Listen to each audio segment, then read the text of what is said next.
Welcome to the Theory of DFS podcast. I'm Jordan Cooper, the co-author of The Theory of Daily Fantasy Sports. It's a 15-hour audio DFS masterclass you can pick up at theoryofdfs.com. Join with me, Neil Orfield, Player Q, DFS, NC Orfield 8K. If you're looking above you on your DFS contests, this past Sunday slate, Neil, I was hoodwinked. How so? Neil. I'm telling you. Tell me about it. In what way were you hoodwinked? I made money. I made money only because of cash games. On DraftKings, I just basically played Renfro over Crowder, and that just like, and Fournette over Eckler, and that got me there. So in total, between both sites, I made $100. Okay, especially when I'm bombing in GPPs. So between the afternoon slates on both sides and everything, so like I'm happy, fine. I got $100 ahead on like 12,000 in volume, so that's like what? Yeah, I'm at 0.6% return or something. Not a huge ROI, but it's a positive ROI. So it's positive, yes, right? Yes. I'll look at the bright side. I was hoodwinked on the Cowboys ownership. Okay. The Lamb and Cooper came in way higher. I thought that the highest owned players, the highest owned wide receivers, were going to be Mike Williams, Hunter Renfrow, and Chris Godwin. Because, I mean, essentially, because that's who I played in cash. I mean, yep. And I thought, obviously, Gibson Jacobs was going to be high at running backs. That was what happened. So I didn't play those three guys outside of stacks. Okay. Now, obviously, I'm playing 18 lineups. You're playing 150.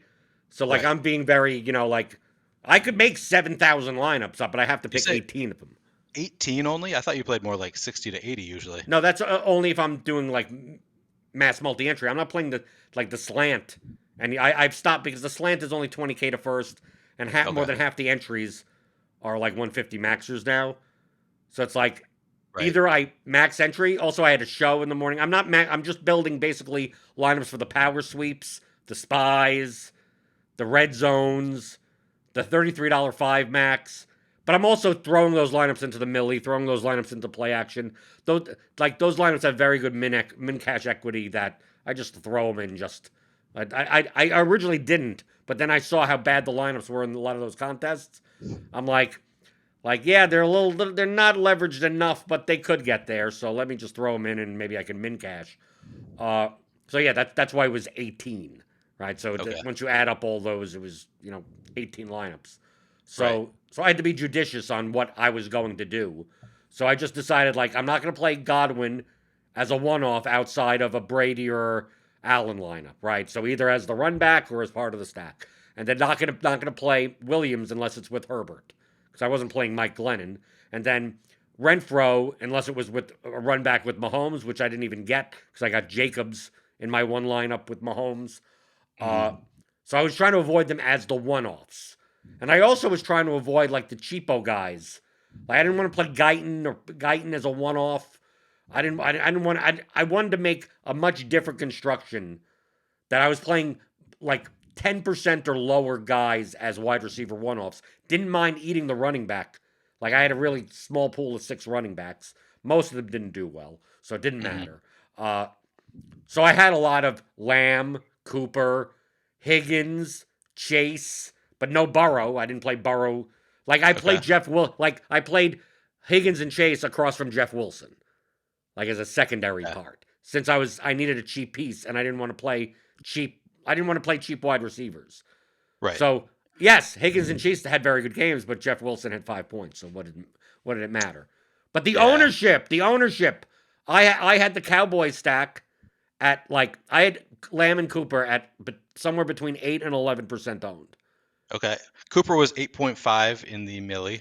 I'm trying to find these guys to see what you're talking about exactly within. No. Cooper was 14% in the milli. 14.94%. Amari Cooper.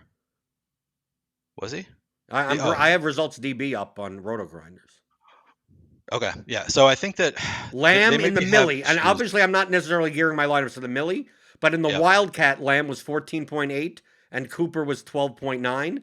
They were higher owned in the millie. Lamb was 18.47. Cooper was 14.94. Now, Okay. obviously, I'm predicting them to be between 8 and 11 each. So that brings the value of them. Like, why aren't I playing a bunch of Cowboys? So I played out of my 18 lineups, I played like 3 Dak stacks, but then I played Cooper and Lamb as like one-offs in a lot of lineups. Then when I saw the ownership, I'm like, did everyone just see what I saw? And like, well, why aren't I playing this guy at 10% ownership? And then they Yep. come up and it's like, oh, and Renfro comes in at 14, and I'm like, not 20. I thought he was going to be like 22. And I'm Right. like, I'm not going to play Renfro as a one off at 22% ownership. Then I see Godwin at 12 in the millie, and I go, I thought he was going to be like 18 to 20. Uh, Yep. and it's the same players. It's just that the amount. Like I didn't mind even at that ownership. I would have ended up if I saw Lamb was going to be like 18% owned. He would have been the guy. He would have been like, don't play Lamb as a one off. Play him only Yeah. with Dak. Right. So So I'm like guessing that. I'm guessing Roto-Grinders had pretty similar ownership projections to what Osmo had, because Yes. Osmo had CeeDee Lamb at 9% and then came in at 18.5, and then they had Amari Cooper at 8.5%. So that's what I was looking at before, the ownership projections. They Right. had Right. I'm Cooper at not talking about the 2.5. projection. I'm talking about what Yeah, the yeah, yeah. actual was. Right. I thought I was looking at actual, but I guess I got the wrong call in there. Yeah, so they had them projected for much, I mean, a lot lower ownership relatively than what they actually came in at. So yeah, I think they would have been good plays at the ownership that they were projected at, and they became not as good of plays at the ownership they came in at. Uh, how did they actually do? Let's see. I'm sure you could tell me. Well, Let's see. Cooper had a flame, but Lamb didn't. Lamb had 14.6, Cooper 16.1. But Lamb's 7,200. So Yep. like, Cooper especially when came I in at don't have 16.1. Renfro in 18 lineups, like what am I going to Yeah, you do? got to have Renfro. Right. Renfro had a game. Yep. I mean, he got me there in cash, so that's great. But I mean, it would have been I would have played the complete opposite way. I would have essentially, other than Mike Williams, who was 30% owned. Yep. I would have tied Lamb. Don't use Lamb as a one off, and then used Renfro and Godwin as one offs as possibilities. More so. I mean, obviously, if you're building 150 lineups like you are, you could have a multitude of these types of lineups. So I mean, Yeah. like I'm not against. It's like, oh, you should never. Oh, Mike Williams is a one-off. You could never do that. It's like, no, just that I could build 1,000 lineups and I have to choose 18 of them. Just like you Yep. could build 1,000 lineups, you have to choose 150 of them. Maybe some of them are Mike Williams as a one-off, and that makes sense in that lineup. But since I'm really condensed, it's like I just need to make like I'm just not going to play any Jalen Guyton. Just he's overowned. Just don't play him. I'm playing Herbert, Williams, Cook, right, as my stack. I'm playing Barkley as the run back, and there you go. And if Yep. Guyton beats me, because I mean I only have Herbert stacks in 4 of my lineups. So it's not like I could get that much of a diversification of anything. I just have to say that's my stand, right? Hmm. So like for you, I mean, did did did you see the same thing? Were you over on the Cowboys passing attack? I I mean, was, even yes, Elliott I was was much lower owned than over. I thought. Like I thought Elliott ownership would come up to like 16%. Nope, no. Yeah. People just say he's dust and 8% So actual. I was well over on Elliott. I saw the same thing as you there. I was well over on Cooper. I mean, not well. I came in at 18% Cooper with the expectation that he was going to be 8.5%, but he came at 14.9. So I was a little bit over on Amari Right, Cooper. but you I ended up intended on being, being very over. I did, yeah. I thought I Right. was going to be more than double the field on Cooper, and I was actually under the field on CeeDee Lamb, which, truth be told, I don't know that there was any real reason for that. He just wasn't a player that is focusing on getting over the field on. I didn't think that he was a smash spot like I did with Amari Cooper, and then I was well over the field on Zeke as well. I'm trying to find my ownership here. Yeah, I had 25% Zeke, so and he came in at 7.9% owned overall. So yeah, I was triple the field on Zeke. I thought that he was just a great play without Tony Pollard in there at 7,300 in a really good spot, and didn't really work out. Yeah, 9 fantasy points. Yeah, I'm uh I'm saying this as I'm like, do I remember this correctly? I don't think Zeke worked out. I know that overall I had a negative day. Each individual play, it's all kind of a blur to me. It was kind of a busy day yesterday, so I'm like, which of my plays did do horribly. I know JaMychal Hasty did horribly. And I know I was well over on him because I just watched the lineup review show on Awesome. I think I told you once that I'm going to start playing 149 lineups so that my lineups aren't reviewed because people won't look for the guy playing 149. Obviously joking because it is kind of fun to see people analyze your lineups, but sometimes it's like, yeah, I don't know. I don't really know that I had a reason for doing that. It's just kind of I ran out of time and that's where I was at. And Eric prompted Adam, said, so it looks like Neil had 19% JaMychal Hasty. That's really interesting. What do you think of that? And Adam's response was, well, I think it's insane. And yeah, it probably was insane to be But what 19%. led you? How did that end up happening in the first place? Because Yeah. either you're, like from a projection standpoint, I'm looking at, I could bring this up. In So my I was trying to aggregate. get to some Okay, JaMychal but Hasty. he actually did not. Okay, hold on a second. I was gonna yell at you for like, why are you playing a guy that's in my aggregate, which is of across the entire industry. His aggregate projection was 9.1, and he's a 4K running back. So his salary adjusted value is only like minus 1.65. Like his salary adjusted value when it comes to running backs was higher than Burkhead Hubbard and Devonta Freeman and Nick Chubb for the price and Dontrell Hilliard. You're not in a good range of running back, but at least Right, right. it's not like it's not as insane as what Yeah. as far as a salary adjusted value standpoint. I'm going to count 1, 2, 3, 4, 5, 6, 7, 8, 9, 10, 11, 12, 13, 14, 15, 16, 17, 18, 19. He was 20th. But he was Okay. right in the same range as Deonta Foreman or Yep. Melvin Gordon or CEH or Ty Johnson. Like, so no. Other than having him in like a fifth of your lineups, it's kind Yeah. of like a Which, little. But that's your own personal risk tolerance. I can't exposure yeah. wise. It doesn't matter to me what you do. Yep. But just like on the Awesemo lineup review show, like Mike Shanahan and the running backs on San Francisco, that could go a lot of different ways. And if Hasty's going to be 2% owned, while Wilson's going to be 18% owned, like Wilson's projection Right. was 12.93 aggregate. So the difference Yeah. between Exactly. that's a 4 point difference in projection, and the ownership difference is 9x. Yeah, and that's how I play. I go by projections to begin with as a base point, and then I find spots where I like to get different, just because it's a lot easier to cut through the field if you're playing guys here and there that are under 2% owned, under 3% owned, than sticking to a bunch of guys that are 8% owned. I think you can just cut through the field a lot easier by finding spots that you want to take advantage of. With Hasty in particular, I don't think that I had really a great reason. I think the only piece of content that I consumed this past week, because it was kind of a busy week for me, was the On the Contrary show. And I believe Alex said on the show that he didn't think that Jeff Wilson was going to be, the workhorse back at all of the carries. He thought it would be a little bit more of a split than the industry thought. And then on top of that, for me, I don't know if I overvalue this. I don't try to predict injuries in general, but I know that Jeff Wilson is injury prone, and it felt like kind of a spot where, man, Jeff Wilson's just one play away from getting hurt. I think that I kind of like playing those spots where I'm like, he's going to have a role regardless, even without an injury. JaMychal Hasty might take on a big role. If they get behind, he is the third down receiving back. I like playing those kind of guys. When they're 4,000, he's going to have a role regardless, and he could have a huge role at no ownership. He's just one play away from it, or the game script going in that direction.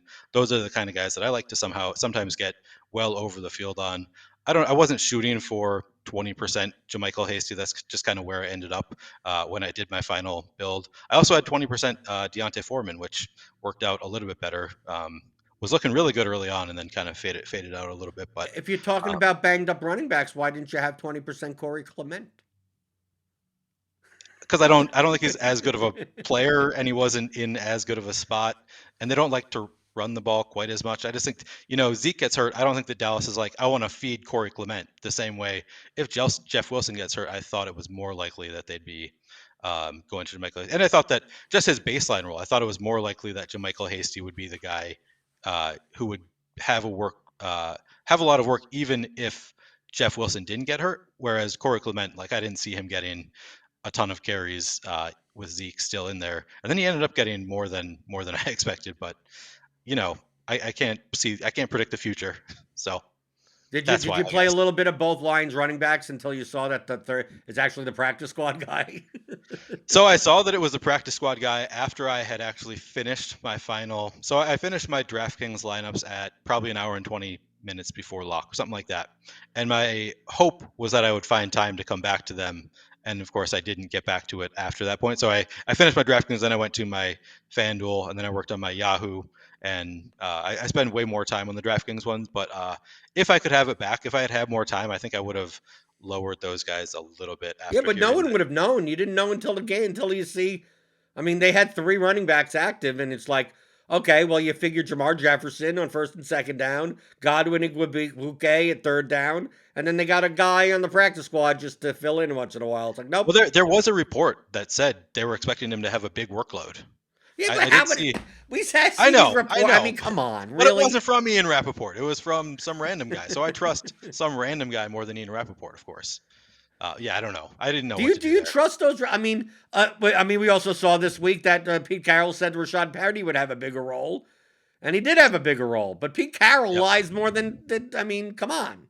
yep. So no, I would not say that I trust them, but I do think that if it's gives you incentive to play somebody that nobody else is playing, like sometimes, occasionally, like I will factor in those reports because sometimes you see those reports late that nobody else is seeing.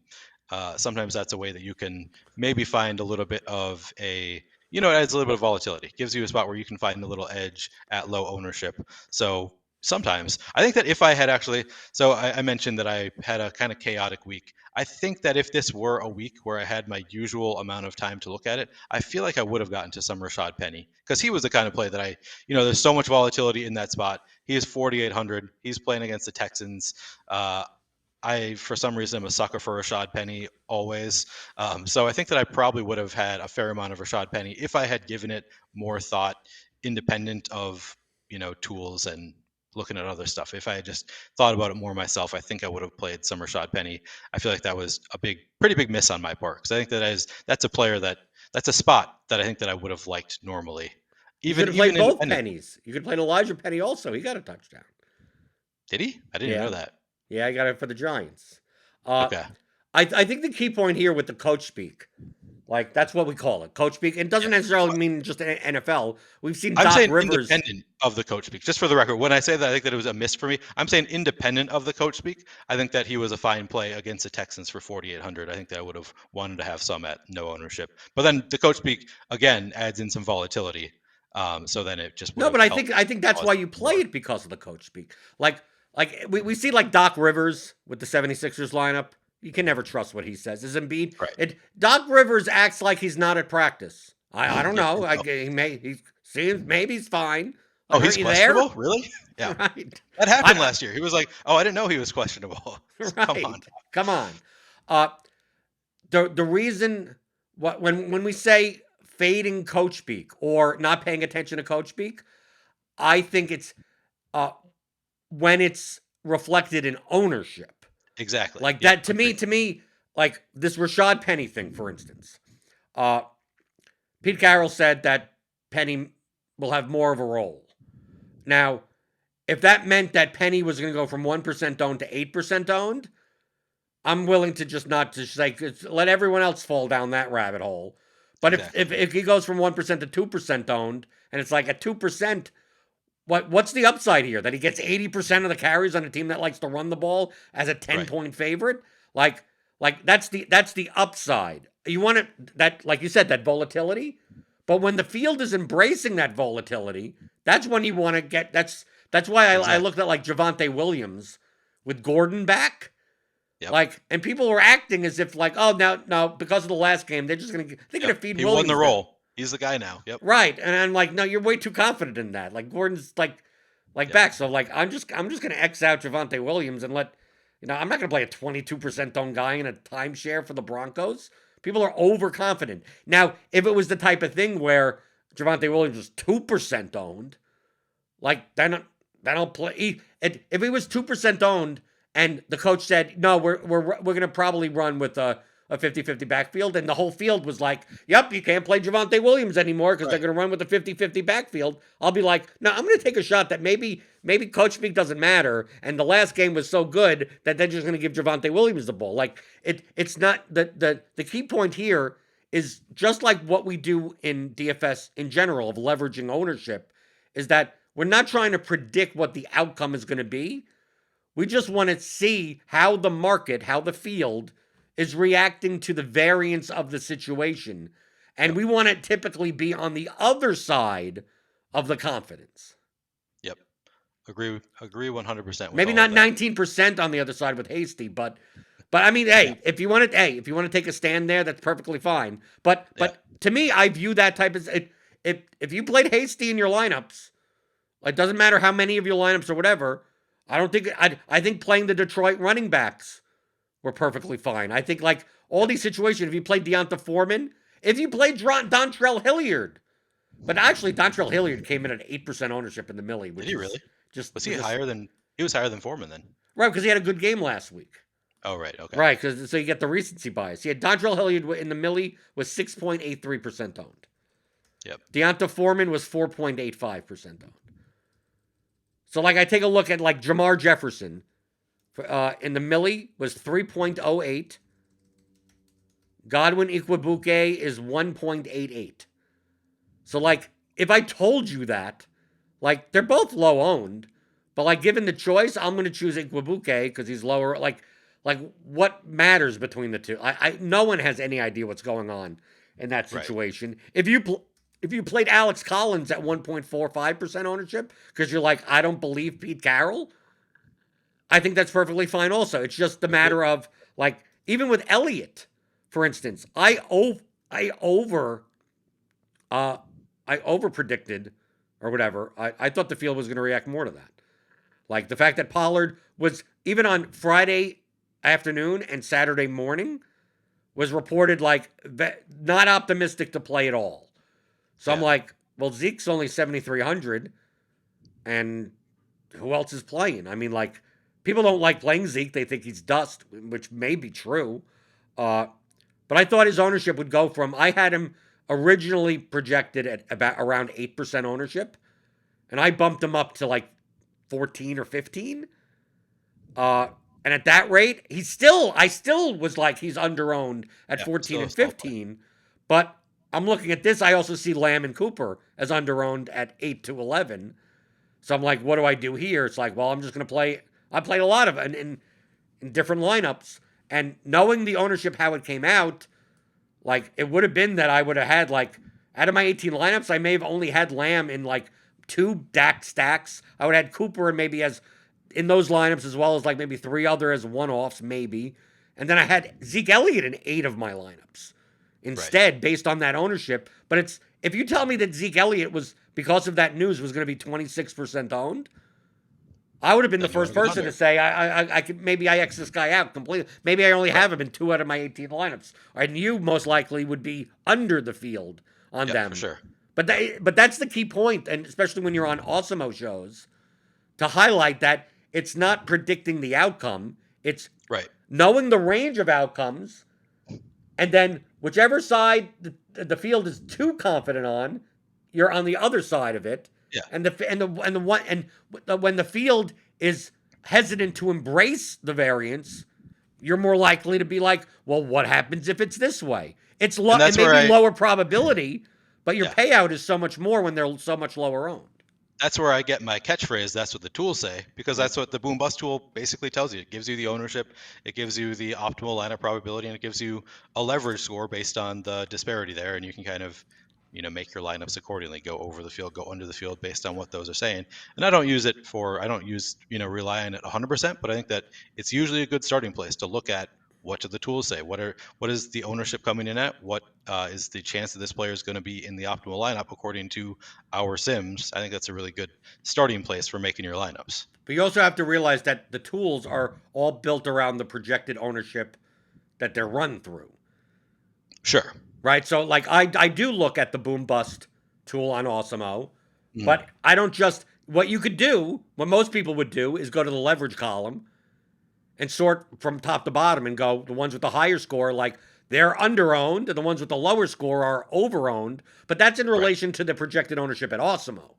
Right, that's true. Right, so you have to look at that and go, well, if you're going to adjust that, so like Cooper could come in or Lamb could come in at like heavily positive leverage at 9% ownership, but at 18% ownership, most likely it's going to be negative leverage. So it's like, if now obviously if you trust the tools from one site, which Neil, you tend to, I'm more of an, I aggregate a whole bunch of stuff and then I manually adjust ownership.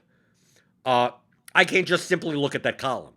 I have to look. I have to look at the sims because it's still based around your projections at Awesemo, which are similar to enough to around to the industry that I don't mind using those figures. But then I have to look and compare it to the ownership that I have. So I'm looking and going like, oh, I think Renfro is going to be 22% owned, not 16% owned. So even though it shows as positive leverage here, it's really negative leverage to me. Yeah. Right. So like those to me, those are you could obviously just use the like one source, one tools, one everything, and especially in this industry, no matter where you go, they're all close enough, and they're still better than what you could produce yourself. You're better off than most people, yeah. Right. And you were saying last week that so for when you're doing your own ownership projections, you're looking at all of the different sites, and are you aggregating them like in a spreadsheet somewhere? You're just making kind of manual adjustments based on your intuition. Right. I listen to a lot of shows and whatever like that, so I bump. It's like, okay, we have Antonio Gibson's going to be much higher on than this. I don't know by how much, but I'm gonna guess around. It'll be around 30, right? And then I have to push down. It's like Javonte Williams, I bumped down to like 16. So I thought he would be over at 16, and he came in at 22. So I'm like, why are people playing him with Gordon back? Right? So like I'm going through and adjusting stuff like that, and then going to the wide receivers and the stacks and going, well, I thought Herbert would be higher owned because Mike Williams was gonna be higher owned and Guyton was gonna be higher owned. And actually a lot of people played Williams and Guyton as one-offs. More than what I thought. Like I wasn't happy with getting like 4 Herbert stacks. I really didn't want to play Herbert because I thought Herbert would be 10% owned because the skill position players are going to drag his ownership up. And the same reason why I didn't. Right. Well, the same reason I didn't want to play any of the Saints guys. So I thought Taysom Hill's ownership would drag Kamara and Traquan Smith and anyone Callaway. Who knows? Callaway, right, up with them. So it's like, okay, I think that's over-owned. I'm going to get rid of them. So like a lot of times, like once you start moving stuff manually, you have to move other stuff with it. So in your 18 lineups, did you play any Taysom? No. Okay. And is that because you like to stack and you don't want to have to worry about that wider, Well, I also thought he was over-owned. I thought, hey, Taysom Hill for GPP was over-owned. Yeah. And he obviously got there in the end, but kind of he was looking pretty bad for a while. It was looking like it was really smart to fade him until right at the end. And even then, I mean, because Josh Allen did so well, maybe it was the right move to fade him anyway. Did you play any Josh Allen? Yeah, Josh Allen at 6 out of 18. And I didn't. Nice. I only had Diggs in one lineup. Okay. So I played a lot of single stack Josh Allen with either Cole Beasley or Emmanuel Sanders. And obviously the Sanders ones, right, because he got injured. But I was primarily single stacking him, and then running it back with Godwin, Evans, or Gronk, and or Fournette, or one. Like I played my main exposure was that game. Yeah, it's just a matter of getting all the other pieces right.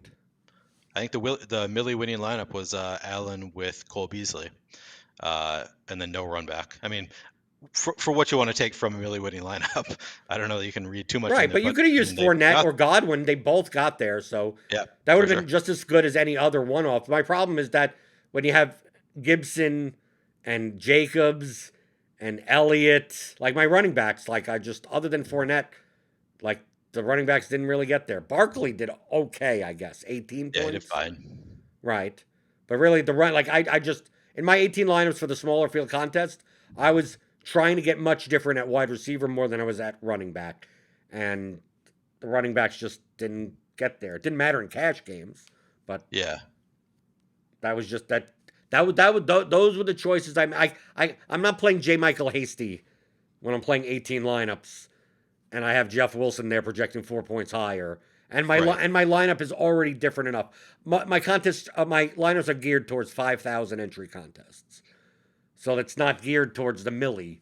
So it's like for a 5,000 entry contest, why am I playing the 20th highest? I consider playing Deonta Foreman more before playing J. Michael Hasty. Yeah. I played more Deontay Foreman than J. Michael Hasty, for what it's worth. Right. But I think that, Yeah. but I think the key here is that, uh, like when we talk, I mean, we're kind of reviewing the slate to some extent, but we're Yeah. not talking. We're not talking about. I'm not contemplating anything I did based on the results. Right.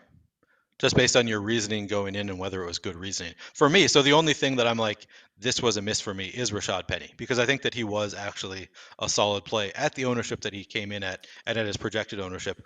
I think that he was a play that made a lot of sense at 4,800 against the Texans, with the coach saying he's going to get a bigger role. Whether you want to add any value with that, even without it, I think he was a solid enough play at that price in that matchup with a 10-point spread. So I think that was a miss for me. But of course, hindsight is 2020. I think it was probably a miss even without the hindsight factor, though. I think he was a solid play for those who played him. How about defenses? You want to talk defenses at all? What's there to talk about defenses? Well, should we be getting rid of him? That was Eric Lindquist yesterday on Twitter was saying defense should not be part of DFS. You disagree with that statement? I disagree because variance is good for the ecosystem.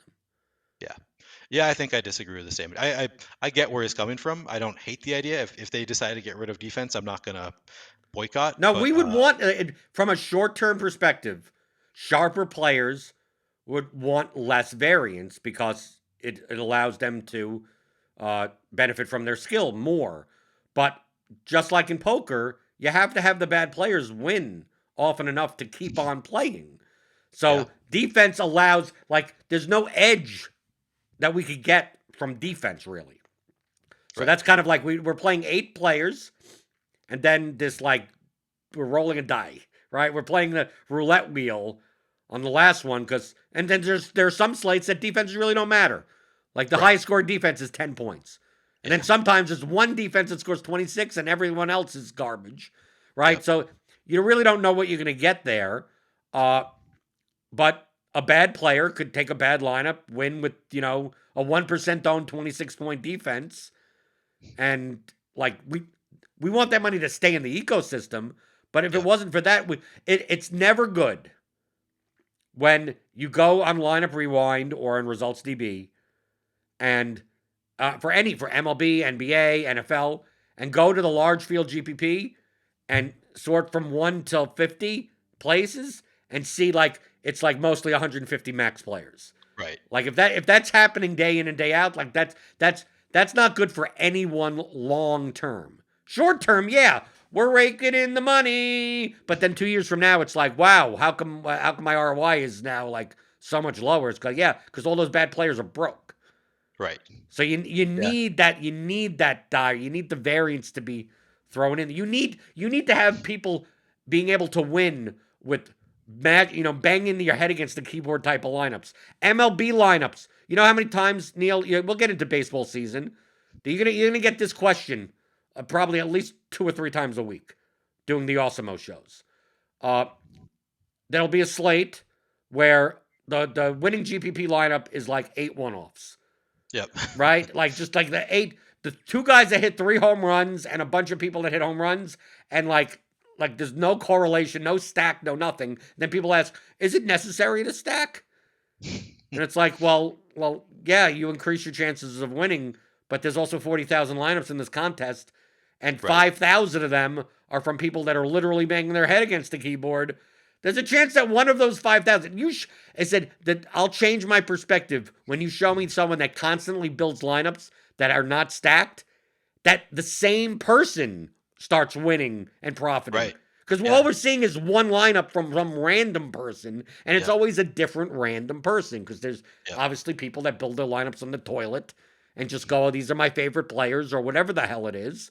Like, you show somebody that builds 150 lineups that way that is profitable, or show me the same guy that builds one lineup that way and has won 4 GPPs in the course of an MLB season, the same person.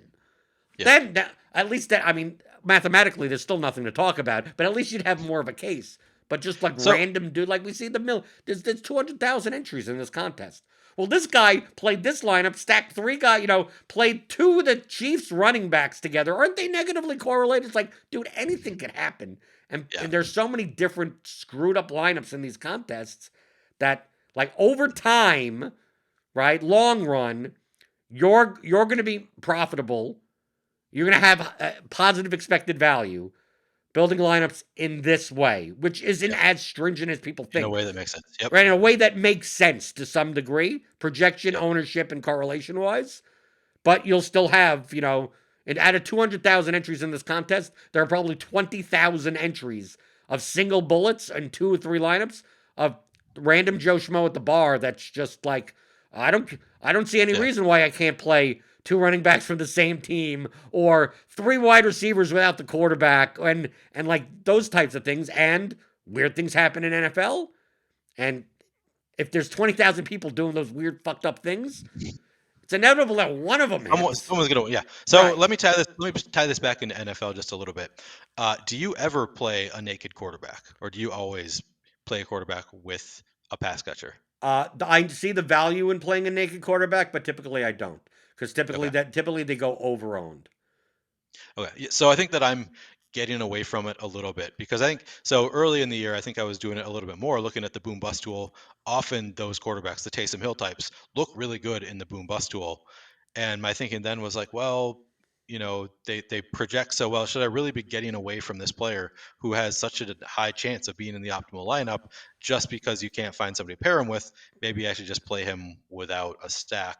And then the longer, as I've been thinking about it more using the tools, I'm using the top stacks tool a lot more than the boom bust tool just because I know I'm like, well, this is kind of faulty reasoning because like baseball, that's true too. Like why don't I just play the top projected baseball players if I want to, follow that same logic? So I think using the logic that I apply to baseball in particular, it's like, well, it's obvious that you should play the top stack rather than the top individual quarterback.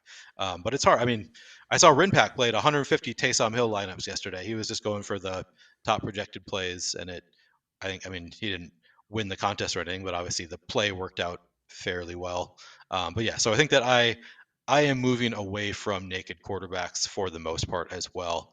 Just kind of an interesting concept of how much correlation is there. Obviously in baseball, I think stacking is a lot more important than it is to get the one additional piece right in football, or 2 if you're stacking with 2 receivers, 3 if you're bringing a run back. You can build in more correlation, but it's clearly not as strong as it is in baseball, where it's like, yeah, the stacking is just, there's such a strong correlation in baseball as there is for football.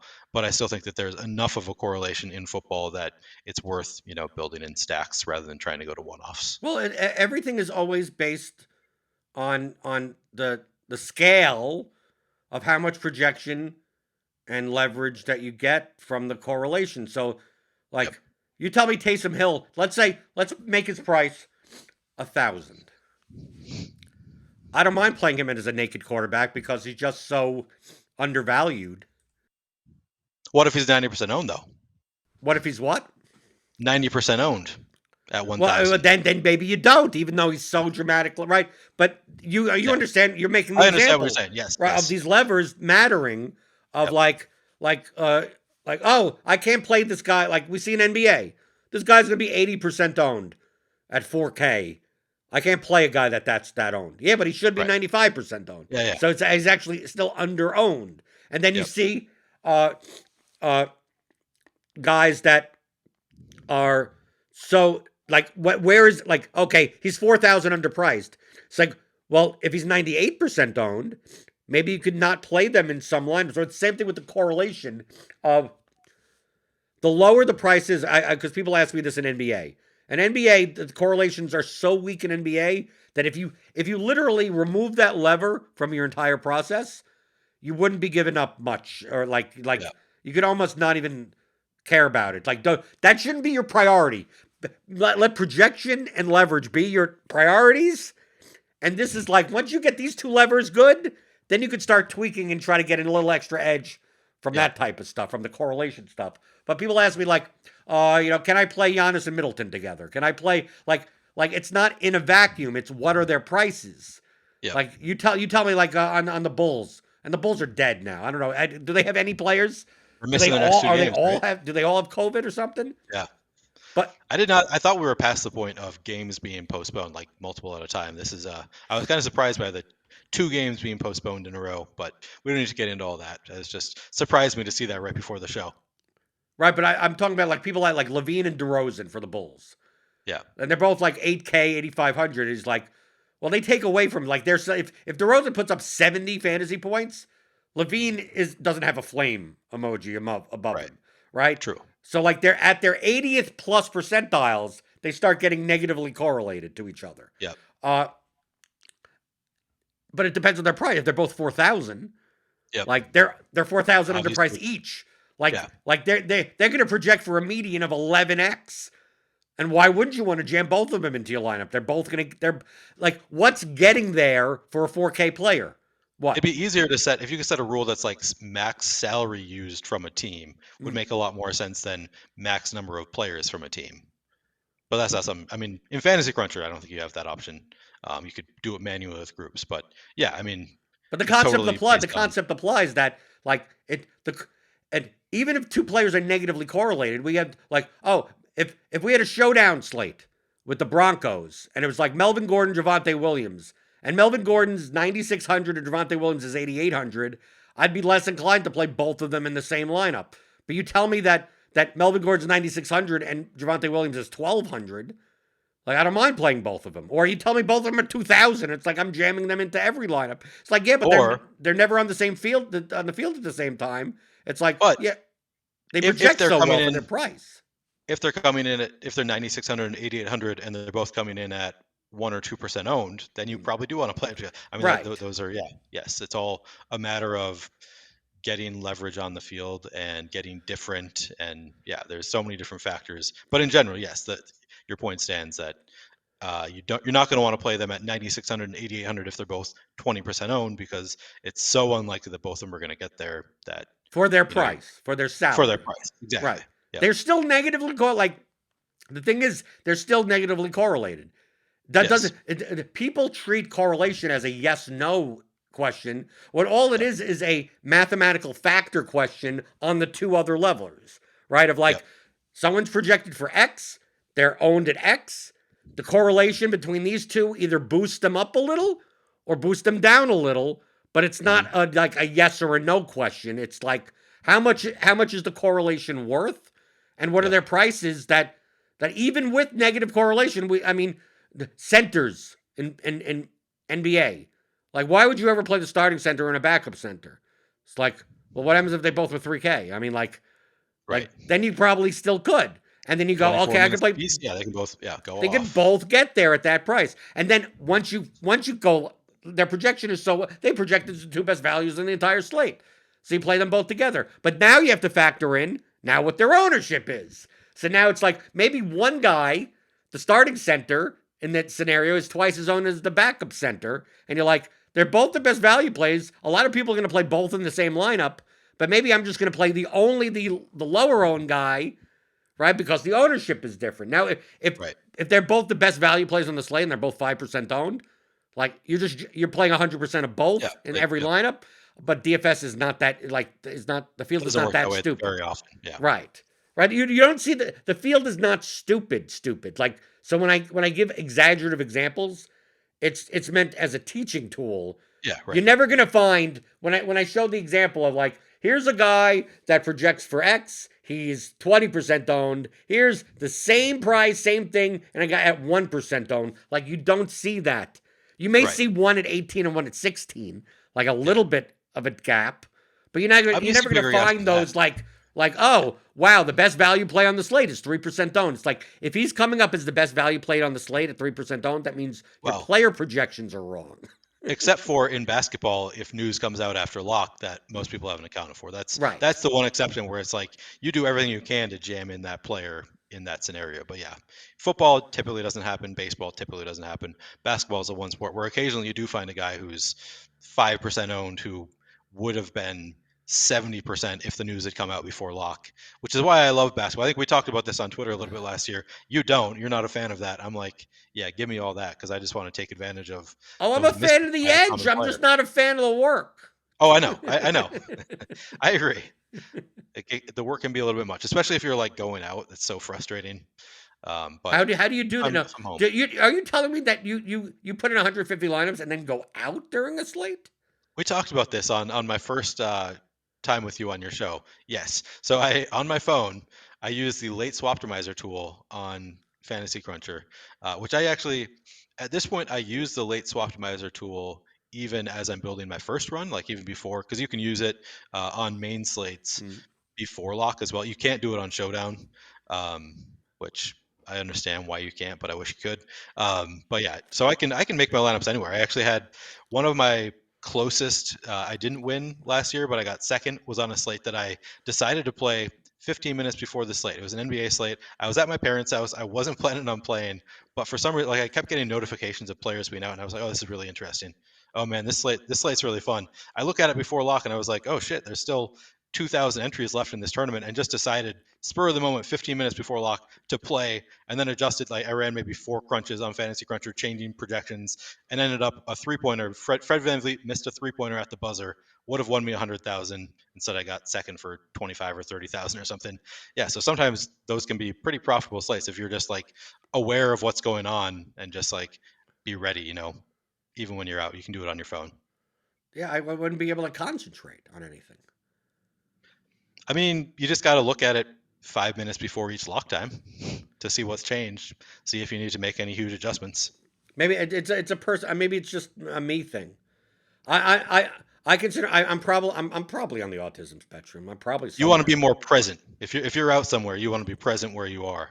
Right? No, I'm a hyper focuser. I think Okay. that's a better way. Like my brain works in I do one thing at a time. Like I can't do 3 things at once. Like anytime Okay. I could try to do 3 things at once, I do them poorly. I get distracted, and my mood changes. Of like I don't want to be distracted by anything. It's like I'm doing this. Yep. I'm not Okay. thinking about anything else.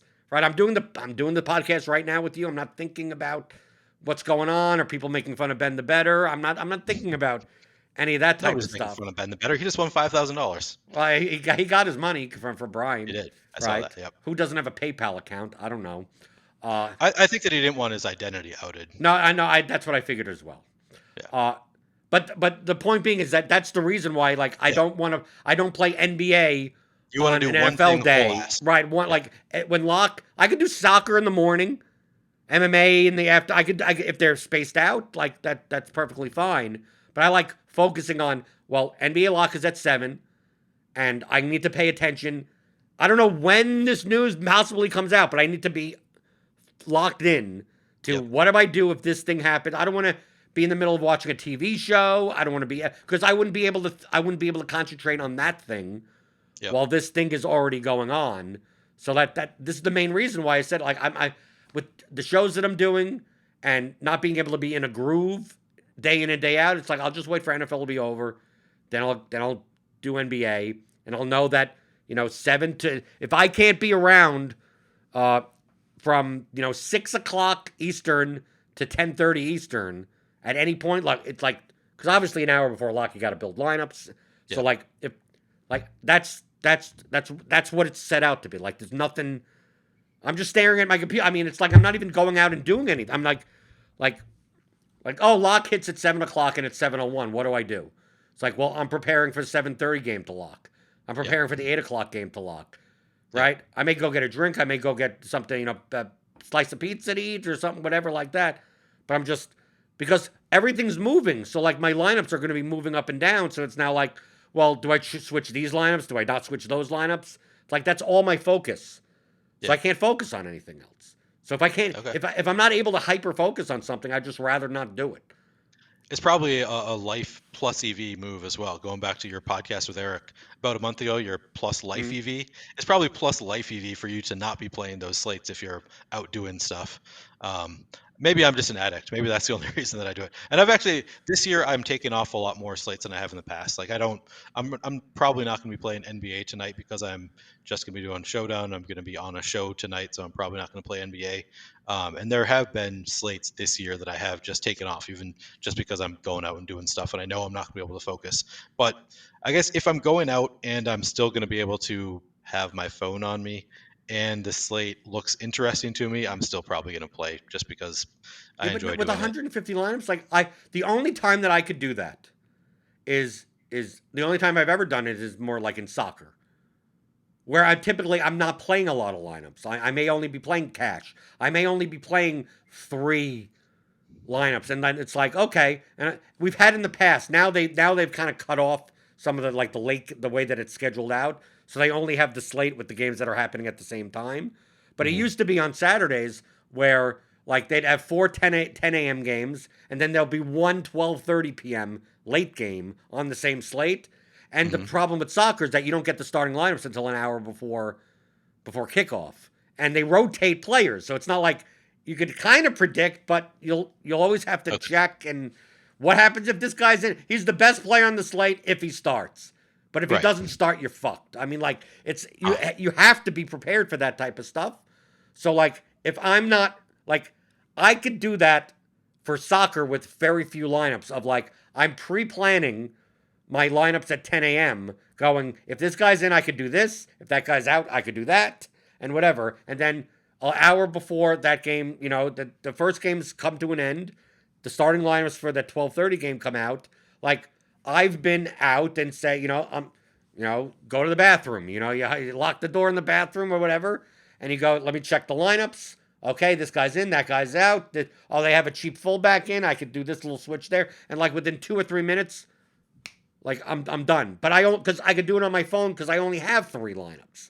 right. 150 lineups. I mean, dude, I can't do that on my phone at all. Like I need to. Like I don't know about you, but like I could enter contests on my phone.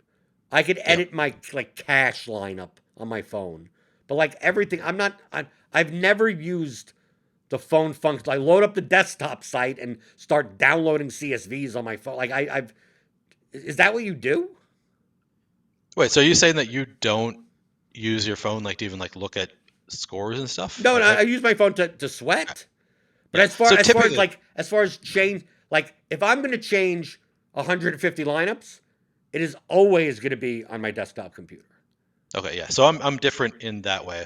I do prefer my computer because obviously I can see more information. I pull up the boom bust tool as I'm building.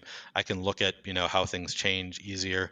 But I mean in general I get the same information on my phone. I can't look at two things at once as easily, but I can still pull up the DraftKings desktop within my browser. You can download the CSV right out. I mean it's pretty simple. You just download it from the DraftKings site, throw it into Fantasy Cruncher.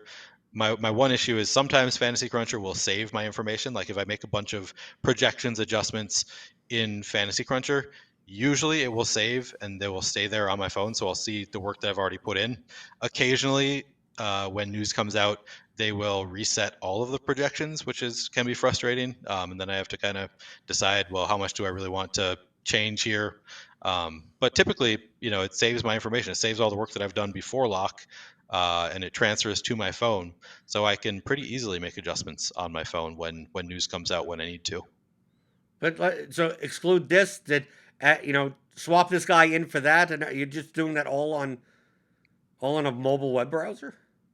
Yeah, so I'm doing it within Fantasy Cruncher. So within the late swap optimizer, I'm Yeah, but I importing mean, all of but my it's on your. It's like it's yeah this big.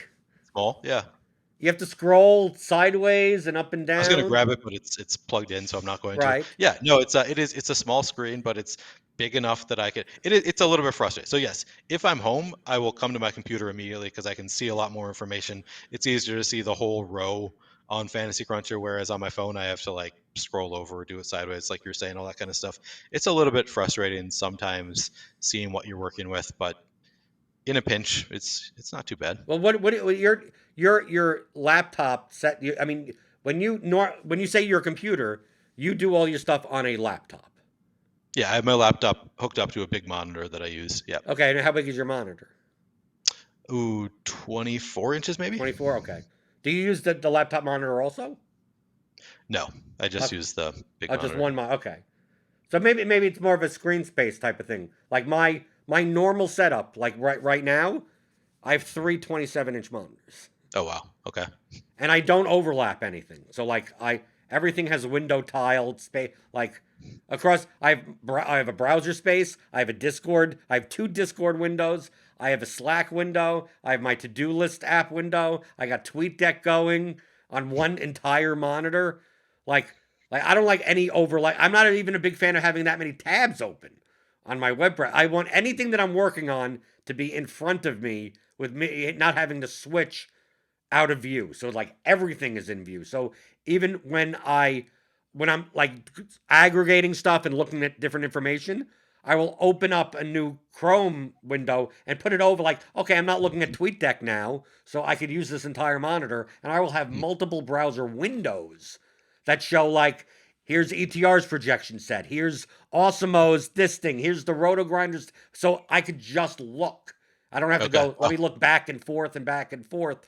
I find that the most, for me, the most comfortable. It's just like everything I ever need is in front of me. And when I'm hyper focused on building lineups, I start covering the Discord screens with Okay. stuff because it's like I'm not responding to anyone. I don't care what people are talking about right now. I'm in the middle of it's 12:30 before NFL lock. I'm not there's not I'm building my lineups. I'm like So that there's nothing else that's going on. So I have everything. I've literally have three screens, and I go, okay, what does Osimo's boom bust tool look like? I could just turn to my third monitor and go, okay, that yep. checks out. Oh, that checks out. But It maybe would probably be I'm weird. useful for Maybe me. I'm weird. No, I think that that's pretty common within DFS professionals. I see the setups and I see the same thing everywhere. Um, so it might be useful for me to have two screens open at a time. Maybe it'd be useful for me to have three, but Four? typically I Why not like to four? have Why not have one of those day trading ones where people have like yeah, fucking 18 sure. screens? But so I don't have all the same responsibilities as you. So like you say you have Discord open. I only pull up Discord when I want to when somebody's messaged me or I have something I need to say to somebody. I don't typically just have Discord open. Whereas I think you are, it's kind of part of your job description is you're in Discord talking to people, answering questions. So you might have just more responsibilities than me. But I haven't even gotten to the point where when I'm on a live stream, I don't even open up YouTube chat yet, which I need to get better at because I think that it is much better to have some back and forth with the chat. But I haven't been a host yet, so I haven't really had the responsibility. But I'm like I just want to have the one thing in front of me, what I'm looking at, and then occasionally if it's like, oh wait, how did this player look in the boom bust tool? Then I'll just go to a different tab, open the boom bust tab, look at that a little bit. A lot of it, I kind of remember what I saw when I read the boom bust, so it's not always necessary to have right in front of me. So typically, yeah, if I'm making lineups, I just have Fantasy Cruncher in front of me, and then I might be listening to a live stream or something. But yeah, I'm Well, that's the same typically for more me. It's just focused that on my game. I like having anything that I'm focused on.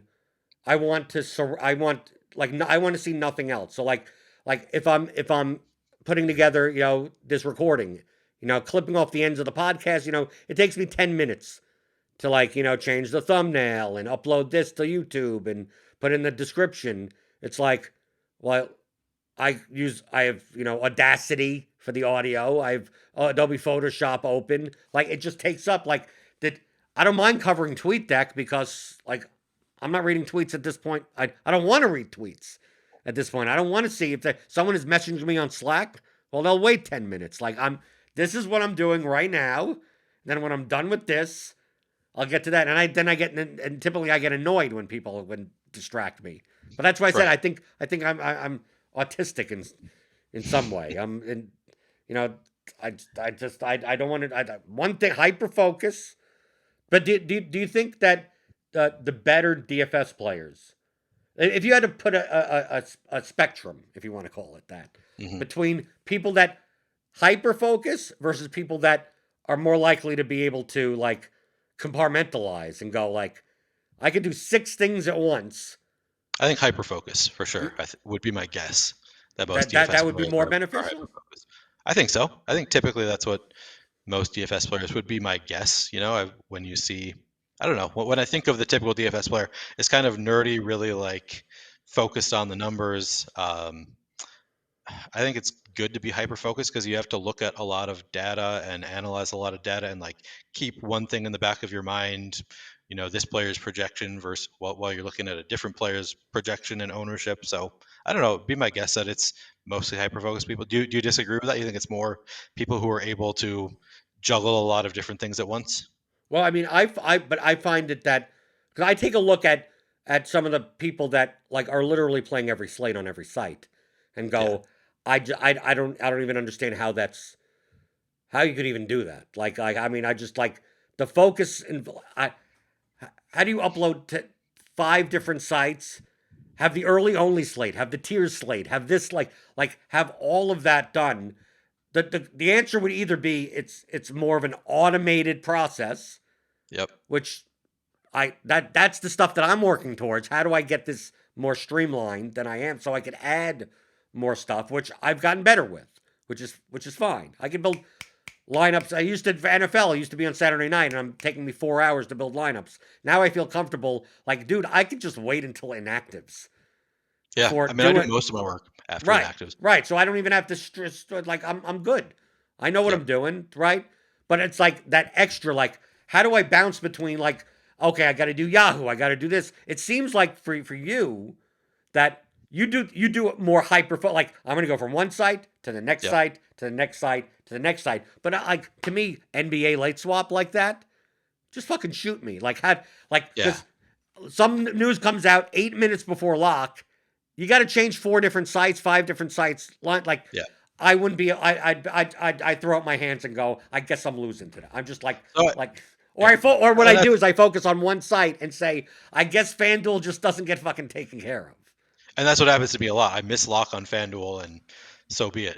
FanDuel's usually a cheaper entry fee. It'll be $750 down the drain. That sucks, but like I have a lot more on DraftKings, so I'm going to play there. But typically for NBA, I don't play more than the two sites. Sometimes I do, but most days it's just DraftKings and FanDuel. And DraftKings gets way more of my attention because I have a lot more invested in DraftKings. So yeah, I play both, and I do my best, but yes, DraftKings is definitely typically my focus for NBA, for better or worse. And what you go basically from DraftKings to FanDuel to Yahoo to SuperDraft For football, or for yes. anything like that. So That would be the typically, order. yeah, typically that's what I do. Sometimes I do it reverse order, and that's kind of a mistake. I've tried weeks where I'm like, okay, I'm going to do the ones that I have less money on. I'm going to get them out of the way first because I know that once I get to DraftKings, I'm gonna get hyper focused. I'm gonna get it done, and then I just don't do as well with my DraftKings lineup. So typically, yes, I would say I do my DraftKings lineups first, and then I do FanDuel, and then I do Yahoo, and then if I can find the time, I'll do enter for Super Draft. I'll look at. I mean, in Super Draft, I typically only play if there is overlay. So like yesterday, I saw that there were only 5,000 entries in the 7,500 entry contest with 3 minutes left or something like that. So I tried to slam them in, but I think Fantasy Cruncher has maybe stopped updating for Super Draft because the projections were just not nearly as good as for the other sites. So I tried to really quickly adjust them and make them usable in like the minute before lock and didn't end up getting any lineups in, which was a bummer. But yeah, typically DraftKings, FanDuel, Yahoo, Super Draft. Pretty sure that's all I play at this point. There was a while where I was playing 5 sites occasionally. I think I played maybe some Thrive Fantasy at one point. I don't know. I've It's forgotten the all a blur. lineups before. Like the to me, I've had, and this is only with 2 sites that you work. That I'm hyper focused enough on DraftKings that like for NBA, this would happen in NBA that there'd be a lot of news that comes out at like a half an hour before lock or whatever, and I'm working diligently on and I'm playing 100 lineups on DraftKings, and I also have 100 lineups on FanDuel, and the news comes out and I'm doing everything in DraftKings, everything I'm doing whatever, and it just like completely so hyper focused on DraftKings, and I just at the skin of my teeth. It's 6:59. I upload. I'm taking a look at the clock. I hope I get the upload button in on time, and I get it in on time. I go, oh, thank God. DraftKings, I like. Okay, I'm good for this NBA slate. Time to relax or whatever. And like 2 minutes goes by. I get up and like I take a piss or whatever, and then I go, oh shit, I have FanDuel lineups like that. Yep. I literally I didn't know even that do. feeling. Yeah. Didn't Yep. even do. Just like it's my dummy lineup in 100 lines. Like I just completely forgot about it. Yep. It's frustrating. I have this year is the first year that I look at my 1% charts, and I have a big spike at the 100th percentile because of a FanDuel that I just completely forgot about. And then it was also the day that you couldn't adjust after lock. So it was like there was one day where the late swap optimizer wasn't working for FanDuel or whatever their change after lock. So I was just stuck with my dummy lineup that had dead players in it, and just I ended up in the 100th percentile. So I have a huge spike there this year on FanDuel. Now it occurs to me. So we were talking about playing while you are out. I was at a holiday party on Saturday, and it just occurred to me that that was a time where I saw the news that Will Barton was out, and I was like, oh, I need to change this. But I was like talking to people, doing stuff. So I was like, all right, in a minute, I'm going to go to the bathroom and change this. And then it was 7:30. I was like, there's no way it's a 7:30 lock, right? 7:30 Central Time. And then sure enough, I look at it and it was a 7:30 lock. So I had Will Barton in several of my lineups. I'm sure it would have been a lot better if I could have swapped to some of the players who got boost because Will Barton was out, but Osmo had him projected in. So it's probably negative EV for me to play when I have other plans. But you do it Not anyway to because you're a degenerate. exactly. Yes. That's why you got to play MMA on Saturdays. There's no late swap in MMA. Yeah. I thought about playing MMA this week, but I just had too much going on Saturday. Oh, It would have been fun. I lost money, but I'm not upset with how I played. It sounded like so. Did you play any of the person who was fighting against Nunez? No, but you didn't need her anyway, so it didn't even matter. No, I played 150 lineups. I got, I think, 74 uniques and 120 under fives. So once I saw that when it locked, it's like whatever happens, happens. And I was under on Nunez, and she lost, and she was the most owned. She was 61% owned. Way under on Poirier, who was the main event favorite. He lost. But I also was way under on Sean O'Malley, who is like the third most owned fighter. He won. And then I had almost none of the Blanchfield, who was the highest scoring underdog. Because I had her as the most over-owned underdog, and I had O'Malley as the most over-owned favorite. So like that, the way that I build my lineups is like, and like that. Yep. I get tons of like from a perspective of at lock, I'm fine with it or whatever. But just like minus 70% and just like, what else am I going to do? You tell me that I have half my lineups are unique and over 120 or under 5 and in a large, like and they're good lineups. It's not like I'm playing like they're all lineup. And the funny part is they're all lineups that didn't leave more than 1,000 on the table. Oh, wow. Because it was a 14 fight card, but the ownership got so condensed on like 3 or 4 people that's like dude, I had lineups that had none of those. It's like, and then we had people that were like 12% owned put up 120 points. And I'm like, multiple people like that. So I'm like, how do I not win here? It's like, oh, because I don't have the 40% owned guy.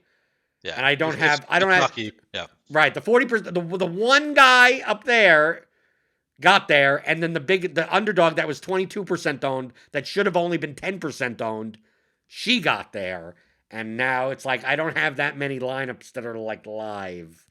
But you at least know that if you keep playing this way every slate, over the long term, it's going to be plus EV. You're going to make money.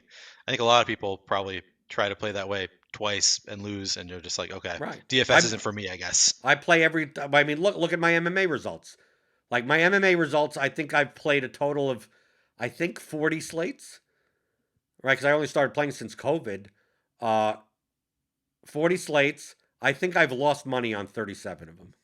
Yeah, I mean it's very. But the 3 that I've won money on is way. I mean, come on, I'm up over $100,000 in MMA. So I mean, like, but that's the point. But it's like that's why I've said I'm not upset. It's like my results were minus 70%, but like I could judge how I played simply once lock hits. Once lock hits, and I could see all the ownership, and I could go, did I play like same thing we said with Zeke Elliott, of like, did the guy come in over or under with CeeDee Lamb? Like, oh, I played too much CeeDee Lamb because I thought he would be low owned.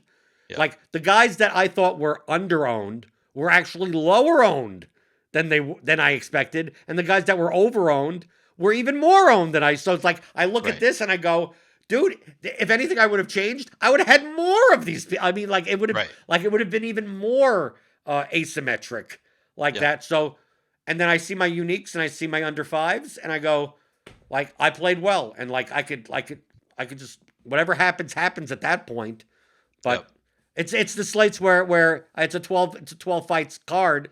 I play 150 lineups. I get 8 uniques and 25 under fives, and I go, yep, I miscalculated this shit, right? And like Yeah. and sometimes like there was one slate that happened, and I won, and I came in Right. I was like an 87 way tie for first. It was a very Yep. duplicated lineup, so like it netted me like $6,000 or something. It looks Like great in your Roto Grinders rankings. right, it looks great in that, but like it's not that's not a profitable lineup like that. Right. Like Yeah. the results showed that was the optimal tied 87 ways, but like I look at that lineup at lock and go, yeah, I played poorly. Like Yeah. those weren't good lineups. It just Well, that was I like managed to I, get them. I locked in Chris Boucher. I think it was last Wednesday. Chris Boucher. The news came out that he was starting, and I was like, "Hell yeah! I'm gonna lock in Chris Boucher. He's gonna be 20% owned. I'm gonna have 100%. He's gonna go off." And then game locks, and he's 50% owned. And it's like, yeah, sometimes you overestimate or underestimate the field, what the field is gonna do, and that kind of determines whether it's a good play or not.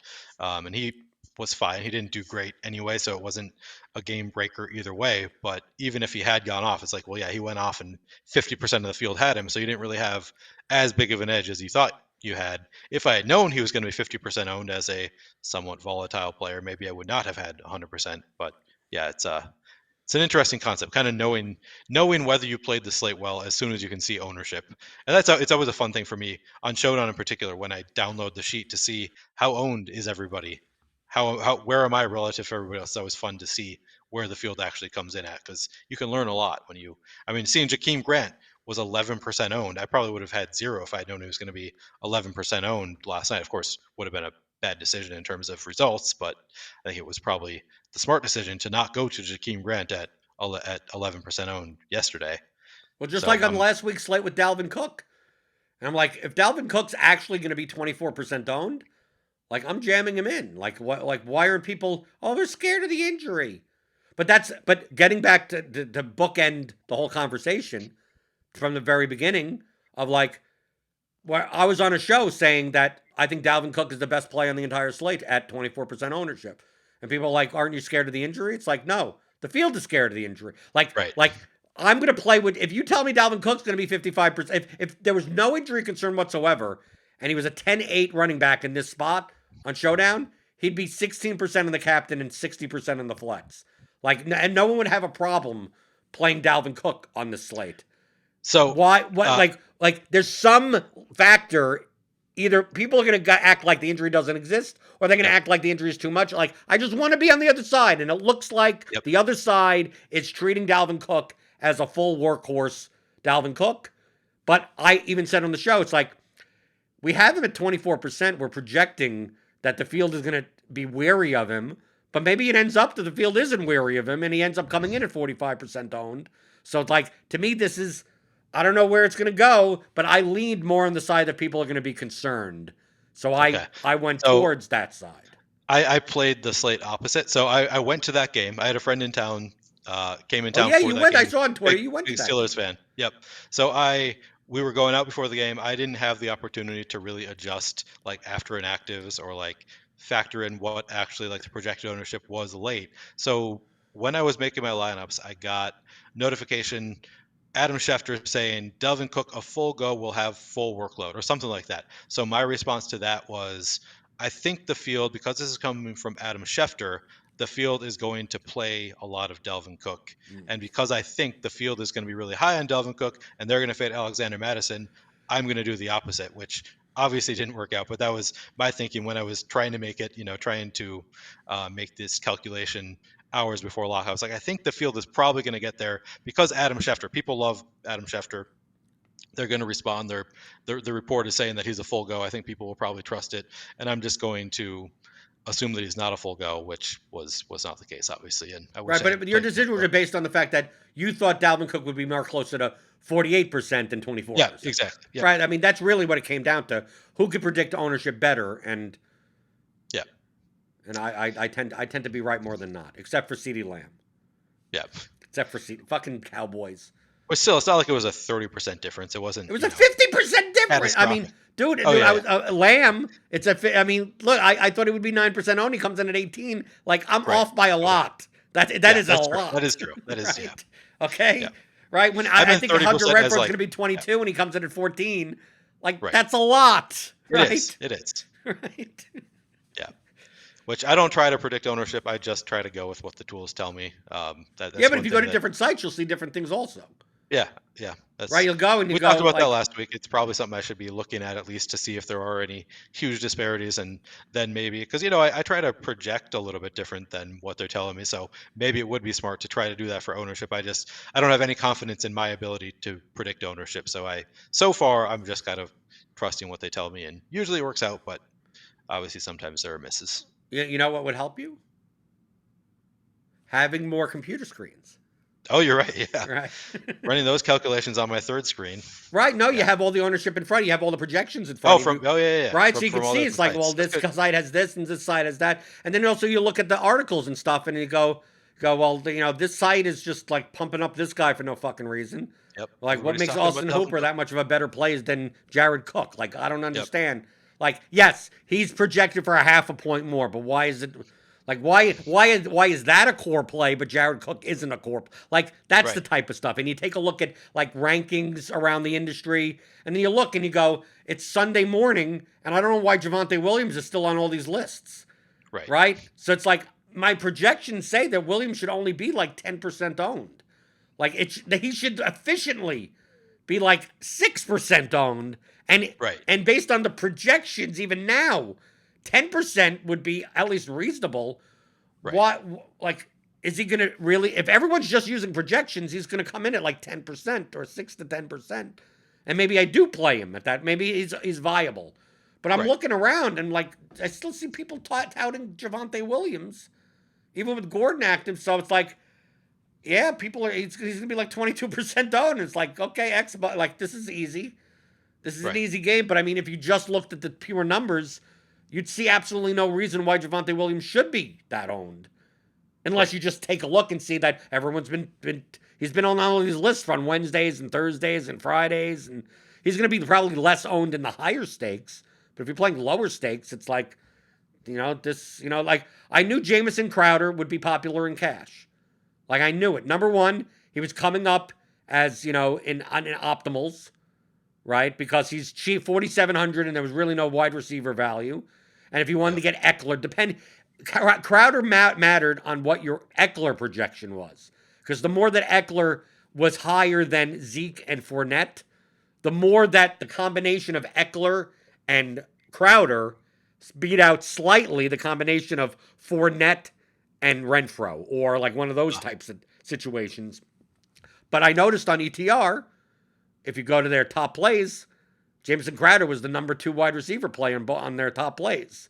So it's like, I know that based on this, right? Hunter Renfro wasn't even listed as with a little blurb, but Jamison Crowder was. So I'm like, it's only a quarter of a point difference in projection between these two lineups. But I know that Crowder's going to be more. I know. I know that my line. I didn't play Crowder in cash because that was my big stand of like, why the fuck do we have to play a guy that's getting the ball from Zach Wilson in cash games? Like, get the fuck out of here, right? I'll play Hunter Renfro, Godwin, and Williams, and then figure it. Like, we have enough running backs. Give me 3 of them, right? Give me the Browns or the Seahawks. Give me any of the cheap tight ends. I don't give a fuck what they are. I don't need Austin Hooper, and that's. But I mean. But in order for me to judge that, I have to know that, like on Sunday morning, once I saw that Crowder was still being listed on ETR, which wasn't wrong. If you played that lineup, that optimal lineup, you still cashed in double up. So it's not like it was bad or anything. But I outscored it by like 22 points or something. But I started entering a lot of head-to-heads and triple ups. Are you saying that you think that ETR moves the needle? That's why you factored in? Okay. ETR moves the needle more than any other site. Even more so than roto grinders? Oh, way more, way more so. Okay, that's good to know. I didn't realize I would that. say ETR has probably 4 times the amount of influence on ownership than any other site. Wow. Okay, interesting. They're pretty new. They're only what, Well, 3 still, years it's old? Levitan and Evan Silva, and I mean, Yeah, it's big guys, right. big We're talking. names. It's not new. Yeah, they're Yeah, new to that, to putting it together, something that they it's do not me together. starting the site. It's guys Right, who are right, established in the industry. Yep. right. So like, I know the way what they say more than others, and what their lists are, what their projections are. I don't necessarily weight their projections any more different than other. I weight the blitz projections higher, but like not as many people look at the blitz compared to ETR. But also, I could use all these projections to build whatever the fuck lineups I want and know what other people are going to do. Because all I Right. do is I import them into lineup HQ, and I just go to the selector and I go, show me the top 5 lineups from this projection source. And I go, okay, yeah, there's the blitz optimal. That I could just see. I When you're playing cash games, it's like I know what I'm going against. It's like if you're playing the Hmm. blitz optimal, you're playing Eckler this. If you're playing the Awesemo, if you're playing more of the Awesemo, you're probably playing more of Zeke Hmm. over Fournette. If you're playing ETR, you're playing Fournette over Zeke. If you're playing the blitz, it's Zeke over Fournette. What do I do? The defenses, it's like slight different. I mean, you could predict everything, and especially when people don't use the tools properly, and they're just like, I'm just gonna run 150 or whatever the Yeah, fucks, whatever it tells me to do. whatever it Yep. tells you to do. Like it's so much easier to say, yeah, Crowder's gonna be overowned, and this guy's gonna be whatever. And Cooper and Lamb did not have good projections in comparison to other wide receivers. The only reason they came up more for me is because they were so much lower owned than they should be at 9% owned. But had I bumped them to the actual of 18 and 14, it's quite possible I get none of them. Right? That's Yep. how big of the difference is. So to me, the number of screens is what's the key, right? You put All all the right. information out. Like, I think but so. I've been doing this for a while. This is I if I have a secret sauce when it comes to DFS, is that I'm much better at reading the field Yep. Which is than really an important. algorithm can. Like I'm Yeah. not going to do the player projections in my head. Well, I'll let the tools do that. Yep. But as far as just knowing how people are, Yep. like and that's what I was in poker, like learning the betting patterns of people and go, this person isn't capable of making this move with that hand. So like I could just eliminate those hand ranges. Like to me that's the secret sauce, and that's why I don't mind getting on like the pregame show or any show and say, here's the process that I use. Hmm. Highest projection, lowest ownership. The only difference Yep. is that you see these numbers in the ownership column on our RG. Those aren't going to be the numbers that I have. So Right. feel free to do exactly what I like on Friday. I'll literally do that. I'll go here. If I would just to use these numbers, here are 20 lineups that I would play on Sunday. The difference Yep. is that like I don't think Zeke's going to be 8% owned. I think he's going to be 14% owned. I don't Yep. think this guy's going to like I'm changing these numbers. So Yeah. once I start changing these numbers, I'm not going to get these 20 lineups. But if you just want to trust the RG stuff, it's way more accurate than you trying to just close your eyes and predict what the ownership's going to be. But I believe that I'm much better off, and most of the time, I'm on the key players that I'm looking at closer, and that's why I said that I was hoodwinked on the Cowboys, because even me, I did not even like the Cowboys weren't on the board anywhere until like late Yeah. until it's like everyone's doing this. Maybe the Cowboys are sneaky. So I started hearing Cowboys are sneaky talking, and like I haven't heard it, I haven't seen enough. The projections don't like they're not being jammed in anywhere. So it's Yep. like I have no reason to bump these guys up from like 9, 10, 11% owned to 15 to 18% owned. I have more likelihood that Zeke is going to be more owned than the receivers. That would have been my guess for sure. Right. That would have been right. And so like I Yep. was off on that, but like everything else, right? For the most Well, part, but the it's a key pretty good play that special sauce to The have. Renfro and the Cowboys, but that was the key things that like doomed me from Yeah. because that's I don't need to get fucking did I get Stefan Diggs right? Like Right. I think I had Diggs at like 14 and he came in at what 11, I don't know. Yeah. like close enough. I wasn't playing much of him anyway, so it didn't even matter. I had Metcalf at like 9, he came in at 10. Like I had Chase at 8 and he came in at 10. I had Higgins much more. Like so Higgins I thought Higgins would be 8 to 10. He came in at 4. So it's like it's always those key guys. But like Kamara, I had his over owned. I wasn't playing him at all. So it's like I don't even care as long as he's more than 20% owned. I wasn't going to play him anyway. So I don't care how off I am. Well, I thought he was going to be 22 when he came in at 26. Well, I thought he was over owned at 22. So Yeah. I ain't playing him anyway, right? Yep. But that's going to matter when you build 150 lineups. Sure. Like those ownerships matter. Yep. But over time, if you just use the Awesemo projections for the ownership, like you're still going to be building plus EV line. I mean, like yeah, it's close right, enough. Right, it's close enough. I think if we both played the same over the course of a 5-year period, I think I would do slightly better than you. With Playing the slightly slightly better with ownership. you having your ownership projections. Right. Yeah. I would do slightly, but we would still both be profitable. So like the edge that I get from my perceived ability to have a better ownership grasp is not worth not doing the first things correct. Yeah. I think that I mean, think it's definitely it's an edge for sure. It's a pretty big edge to be able to accurately do projections. But since I have pretty good projections coming from an outside source, yeah, it takes away some of that edge. Right. Well, that's it would have been a huge edge, 5 or 6 years ago when this wasn't all public. Right. Were you playing? Were you doing ownership projections at that time? Okay. So, no. Yeah. I mean, I only started playing in 2015, so I mean. Okay. I only started playing all the other sports in 2017, besides soccer. So like it was all out there. But I would notice in contests and go like this number. I would just instinctually know this number doesn't make any sense.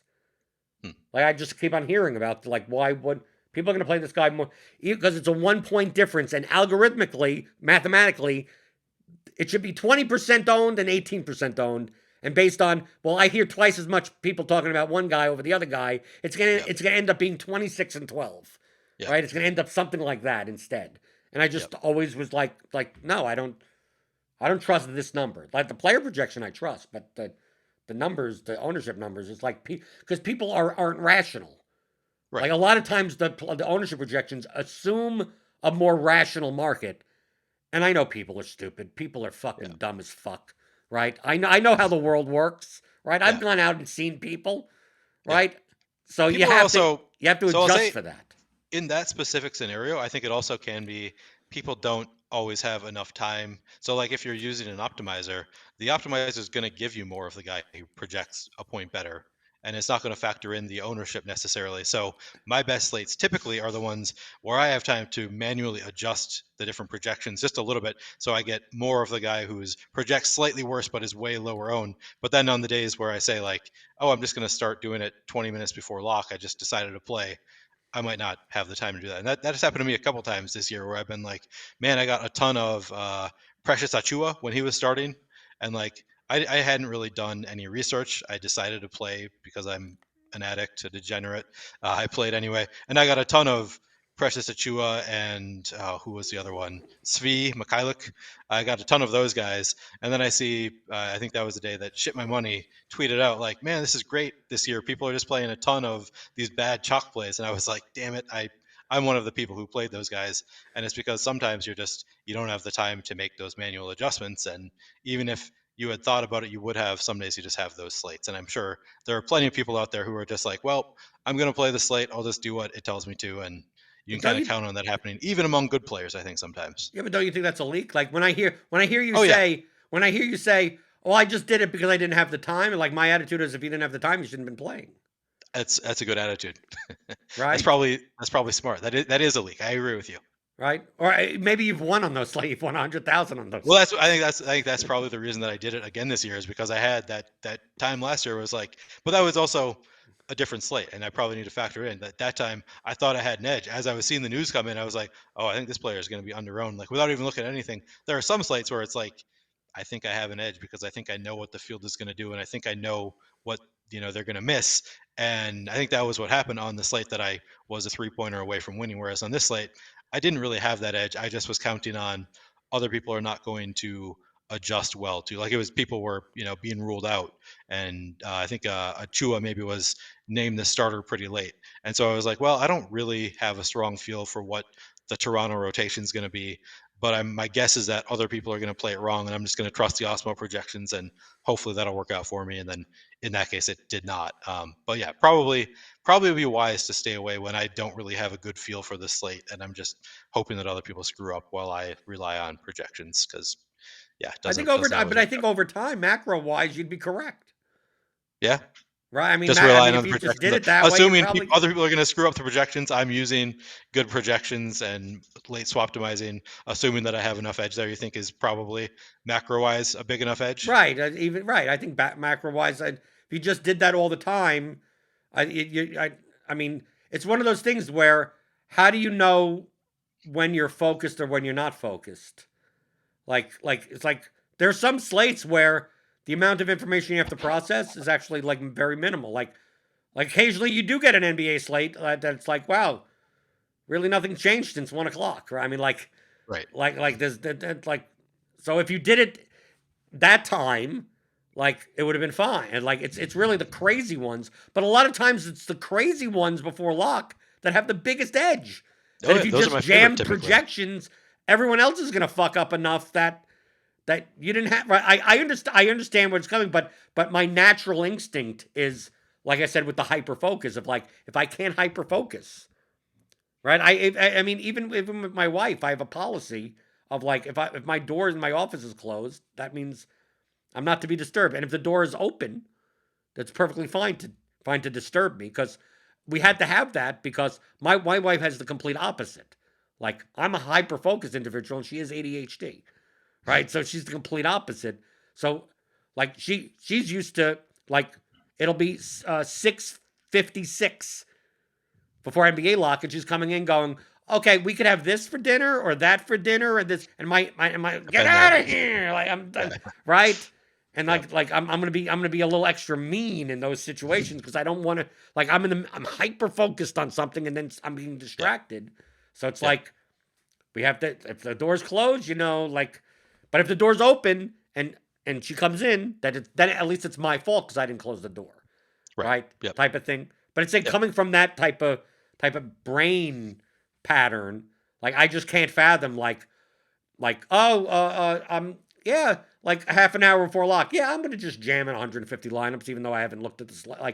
I just don't play. It's just like Yep. that's right. I'll do the ad like in NFL. I'll do afternoon only slates because it's like okay, well once 1 o'clock locks, like there's not what I could play the afternoon only slate, but I don't play the Yeah. early only slate because it's like the early only slate. I'm making lineups for the main slate, so it's like I'm focused on that one slate and then this one slate and then showdown later. And if I don't, and Yep. sometimes I'm just mentally exhausted, right? Yeah. Right. Yep. MMA was until 1 o'clock in the morning. Then I wake up. I have to at 8 o'clock in the morning for NFL, and then I'm just sick of fucking everything. And it's like so I don't play Sunday Showdown, and so I don't end up playing. I saw that line with Jakeem Grant Yep. and Demir Bird and whatever. I'm Yep. like, good. I would have lost on that slate. So it's like, Yeah. so I'm glad I I didn't did. play it at all. So that's fine. And I just Yep. don't even watch football at that point. Like Yeah. I'm just sick of this. Like because who in their right mind would watch an island NFL game without any type of financial stake or any type of personal stake on the line? It's unfathomable to me. It is the worst experience. It's the worst I mean, experience, and I enjoy I watching watch Monday football. Night Raw, Yeah. and that is such an awful wrestling product that I'm more likely to watch that for 3 hours than a Monday Night Football game. Yeah. I mean, I think that I do somewhat enjoy watching football even without the financial aspects tied to it, but I also don't. I also don't do it. So maybe I'm wrong. At this point, I just watch football, and I always know exactly what I'm rooting for. So it's a different experience, I guess, than my childhood watching the Vikings just for the fun of it, just because I loved the purple and gold. Are you old enough for Herschel Walker Vikings? Uh, I was alive, but no, I don't remember Herschel Walker Oh, Vikings. you're. I mean, we're almost the same age, right? Yeah, yeah. I mean, he was early '90s, and I was born 1983, so I was. Okay, so I don't remember. you're 4 years younger than me. Yeah, yeah. Yeah. I don't have much memory from like childhood until like teenage, maybe preteen years. I start having more memories. I more remember like Robert Smith Vikings years. Okay, okay, so that's towards the point where I stopped watching much. Yeah. Right. Just like I was a Giants fan, so like to me the you know I was when I was younger like a Mark Bavaro, Phil Simms, you know Joe Morris, 1986 Okay. Giants fan, and then in 1990 then we had O.J. Anderson and Rodney Hampton, and then obviously Hostetler came in that for that Super Bowl. And then we had really hot. Then Ray Handley came in as the coach, and we had like fucking 10 years of fucking garbage for the Giants until yeah. So like, but I mean, my father was a Giants season ticket holder, so Okay. that's why I remember even when I was 7, the Yeah. Giants because he We he weren't watched that the diehard. Giants, right? Yeah. Yeah. Right. Right. Okay, Mm. so if anyone would like to donate extra screens to Neil, I could use them. you could use them. I don't know. Do you have enough ports in your laptop? You have to have enough like HDMI I outputs. I have a brand new laptop, so I've got a lot more than I actually bought this laptop specifically for extra USB ports. I think I've got Well, six you or know, you eight. don't need USB. You need HDMI.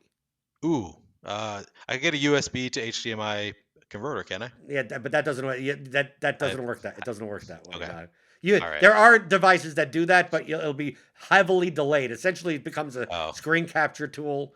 We could talk about that. We talked about the tech with the microphones before the show. yeah. Uh, no, well, that's the reason why I have a desk. Like I got rid of I gave my wife my laptop because I had an extra video card in there, so I could plug it into 4 monitors if I wanted to. But then I never went anywhere. So it's like, why do I need a laptop where I could just buy a 27-inch iMac and just connect it to whatever I need? It has the power to do whatever the hell it could do. Right. So I think, but I think you could. I think most laptops you may be able. Are you PC or Mac? PC. Then I have no fucking clue. What I was gonna say, Thunderbolt, you could chain 2 monitors together, but whatever. PC I haven't used in 11 years, so I don't know. Okay. Is this the tech support show now? If you want to give tech support, you can leave it in the Yeah. comments on YouTube if you want. Tell Neil what types of computers and stuff to buy. That's perfectly fine. And people can follow you at PlayerQ DFS. And you're on more Awesome shows now. I am. Yep. I do the Monday Night Football show right now, and I do a Saturday show. I'm actually going to be on a couple shows, extra shows this week, subbing in for people. So yeah, I'm contributing at Osmo here and there. Right. It's the holiday season, so people want to take off, and Yep. you'll fill in. Yeah, I got the time. Okay. You could follow me at BlenderHD as always. The Theory of Daily Fantasy Sports. It's a 15-hour audio DFS masterclass that you can pick up at theoryofdfs.com.